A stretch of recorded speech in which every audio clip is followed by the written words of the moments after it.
Does your character know what berries are safe to eat? How can they test the safety of eating an unfamiliar plant? What animals might chase your character up a tree and follow them up the tree? What does moonshining have to do with any of this? Learn about all of this and more on today's episode. Welcome to Writing Rule with Allie, the Fiction Writer's weekly inspiration station for rural life and lifestyles, from historical to post-apocalyptic, helping you bring your rural stories to life. I'm Allie, and this is episode number 98, 5 survival tips that will kill your characters. Stick around to the end to find out all the ways things could possibly go wrong in your story. Before we get to today's episode, let me say that I am in no way, shape, form, or fashion a medical anything. This is not medical advice, normal advice, or anything in real life. This is for the purposes of fiction writing and nothing else. Now, on to the show. There are all kinds of survival myths and misunderstandings. Well-intended but very wrong advice, and sometimes outright lies. This is the third in a 5-part series that will help you write more realistic survival scenarios, or at least let your characters give good advice. Or argue about the bad advice. That could be fun too. So, without further ado, number 1. All berries are edible and safe to eat. Let's start by saying that by eating anything that your character isn't 100% sure about risks killing them. In reality, the vast majority of berries, or things that look like berries, are poisonous to humans. I don't care that the dog ate them, Uncle Joe said they were good, or the fence post had a sign. Most are dangerous, or even deadly to humans. A quick Google search says that there are over 400 types of berry plants in the world. 90% of those are edible, and the other 10% are toxic to humans. That's all well and good, but many of them have look-alike plants that have toxic berries. Or worse, a plant that doesn't have berries but berry look-alikes.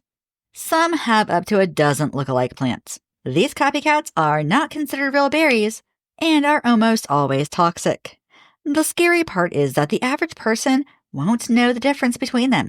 In fact, if you dropped me into the jungle, I wouldn't be able to tell you what plant was what. Characters will likely only know the local berries and lookalikes. If they go somewhere new, they'll have to learn, hopefully not the hard way. Let's take a minute to go over the signs and symptoms that your character has ingested a toxic berry. Just remember that this is a general list, and if you state a specific plant, you'll need to see if it has any other symptoms.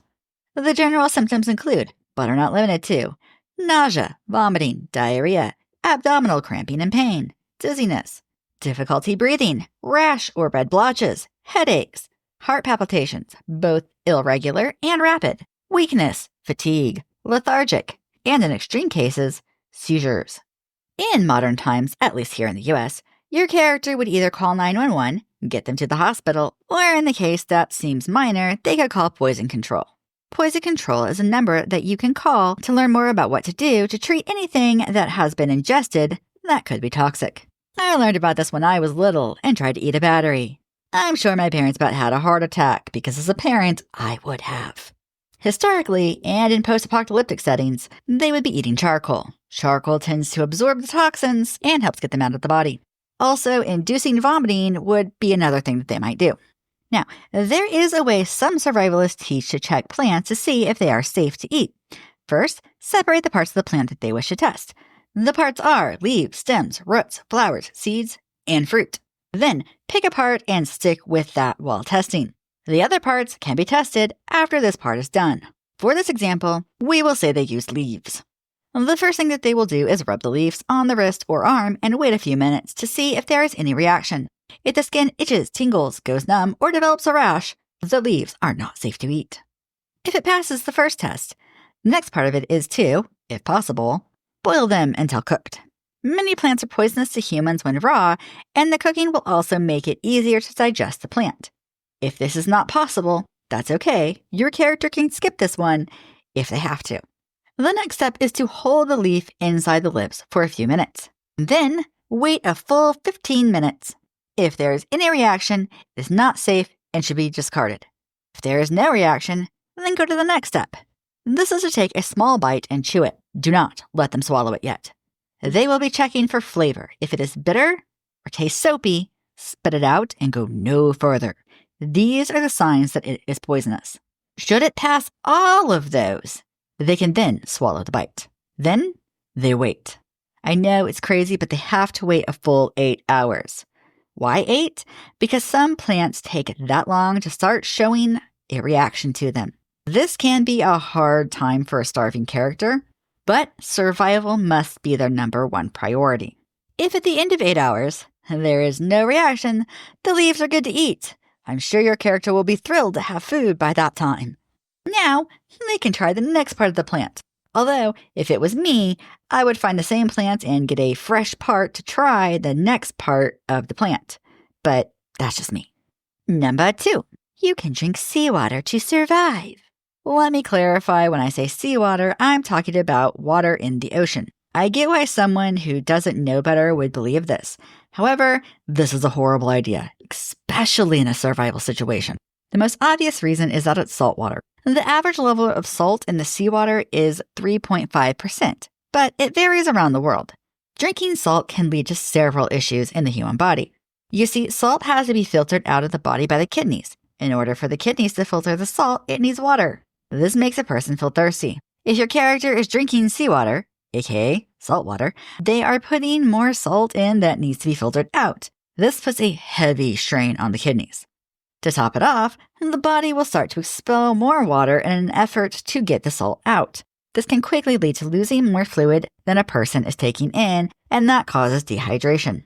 Being dehydrated in a survival scenario can have a fatal outcome, or will at least be miserable for your character.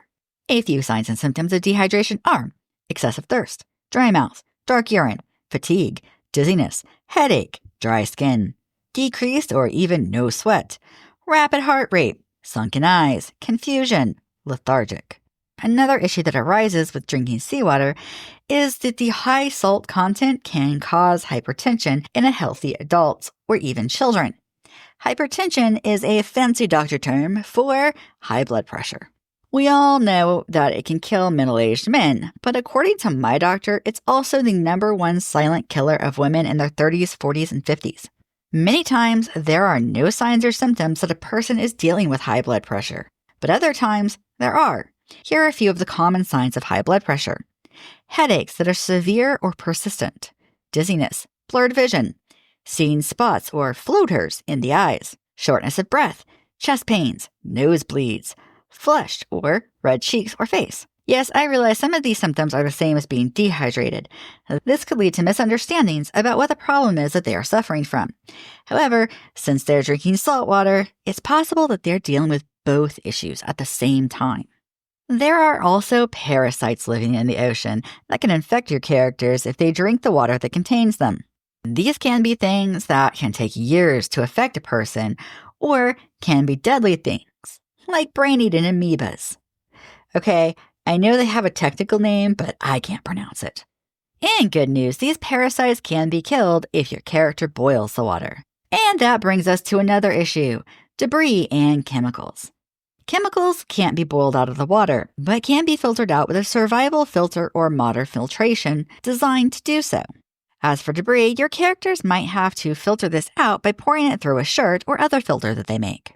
So, how can your characters make the seawater safe to drink? Good question. This can be done by filtering the debris and chemicals, then distilling the water. Distilling means that they are going to boil it to make steam. This steam is captured and rapidly cooled so that the water droplets come together and make their way into a separate container. The boiling both kills any parasites or bacteria and will turn the water into steam. The salt will not. This will give your character fresh water. Your characters can make stills out of all kinds of things, including plastic bags in a survival situation. That said, the most famous form of this here in the US is the moonshine still. If you want your characters to make a survival still, you can find many different kinds online. Number 3. You can climb a tree to escape the wild animals. I remember hearing this for the first time after I switched schools as a young age, and the kids were city kids. When I pointed out that bears could climb trees, well, let's say there was a heated argument. Yes, a lot of people are under the impression that only monkeys and squirrels climb trees. That's not true. Most big cats climb trees, and some, like jaguars, spend a lot of time in trees. Bears are often also seen in trees, and cubs enjoy playing in them. Some skunks, like the spotted skunk, are excellent climbers. The one that always gets me is that porcupines not only climb trees, but can make nests in them. Can you imagine a porcupine falling out of a tree onto your unsuspecting character? Number 4. You can eat anything if you cook it long enough. This is most definitely not true. I do understand this likely started when people didn't know how long to cook their meat and believed that you just need to cook it longer. The problem comes when people start trying to cook things like puffer fish with that thought. Cooking longer doesn't remove the toxins. In skunks, there's a sac or gland that holds the stink. Can you imagine the horrible fate a character would have if they didn't remove it and just cooked it longer? Okay, I can think of a few bad guys who might deserve that, but it will ruin the meat in a survival situation. Now, if we add that to the plant-based food, you have the same problem. Nightshade will be toxic cooked or uncooked. Poke, that has turned purple, will always be toxic to the body. These are only a few examples. Make sure to research the plants and animals in the area that your character will be in if you want to implement this. Number 5. You can rely on your instincts. If your characters relied on the above instincts of climbing a tree when a bear comes, drinking salt water, or eating random berries that they don't know are safe, their instincts would be bad. The fact is, people have to learn these things. No one is born with the knowledge of how to survive. Some of us learn it at a young age, and others when they're older. There is no shame in what age a person learns.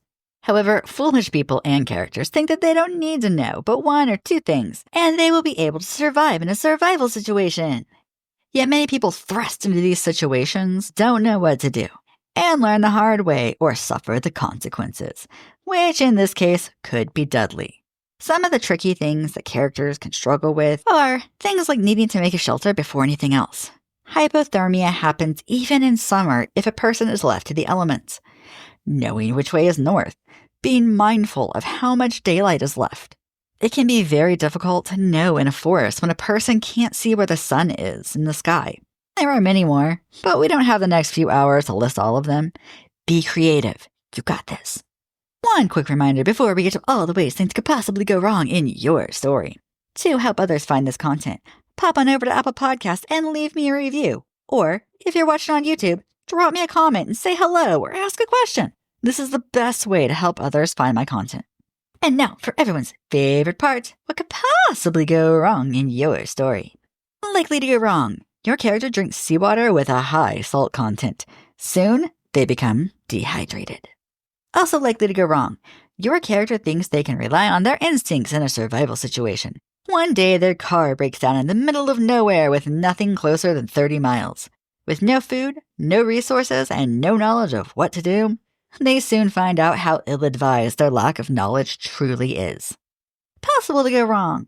Your character tries one wild berry to see if it's safe. They plan to wait 1 full hour before eating more. However, within minutes, they start vomiting because the berry was poisonous.